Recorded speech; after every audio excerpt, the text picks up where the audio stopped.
नमस्कार, मी ॲडव्होकेट स्नेहा दीक्षित नवीन व्हिडिओमध्ये आपणा सर्वांचं स्वागत करते। तुम्ही शौचालयाला गेले आहात आणि तुम्हाला जर कोणी त्या बदल्यात 1,00,000 रुपयाचा दंड ठोठावला तर कसं वाटेल? गुजरातच्या एका हायकोर्टाने एका व्यक्तीला जो व्यक्ती आहे तो व्हर्च्युअल हिअरिंग म्हणजे कोर्टाची सुनावणी ही शौचालयामध्ये बसून ऐकत होता। हे जेव्हा कोर्टाला समजलं त्यावेळेला त्याचा जो ॲडव्होकेट आहे वकील त्याने कोर्टाची माफी तर मागितली, परंतु तो माफीनामा एक्सेप्ट केल्यानंतर देखील कोर्टाने त्याला 1,00,000 भरण्याकरता सांगितले।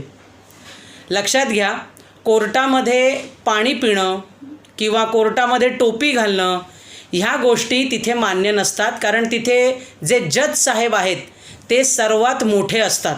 ही गोष्ट लक्षात घ्या। आणि व्हर्च्युअल हिअरिंग हा काय प्रकार आहे ते तुम्हाला थोडक्यात सांगते। बघा, कोविड पॅन्डेमिकमध्ये आपण सगळेच जण लांब लांब राहत होतो, एकमेकांना स्पर्श करणंसुद्धा त्यावेळेला शक्य नव्हतं। बऱ्याच गोष्टी ह्या झूम मीटिंग्सद्वारे होत होत्या।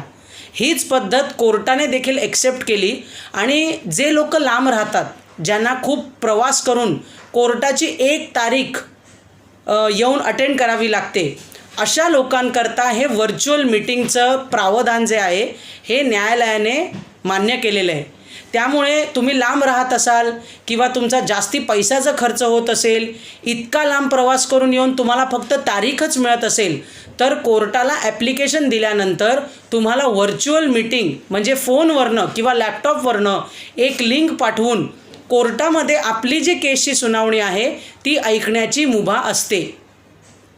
वकील तुमचं ॲप्लिकेशन कोर्टामध्ये प्रस्तुत करतो आणि कोर्ट तुम्हाला तशी ऑर्डर देतो, परंतु एका व्यवस्थित ठिकाणी जिथे नेटवर्क चांगलं चालू आहे, जिथे एखाद्या ऑफिसमध्ये म्हणा किंवा भले तुम्ही एखाद्या रस्त्यावर असाल, तिथे कोणाचाही आजूबाजूला गोंगाट नसताना तुम्ही बसणं, ती सुनावणी ऐकणं हे एक्सेप्टेड असतं।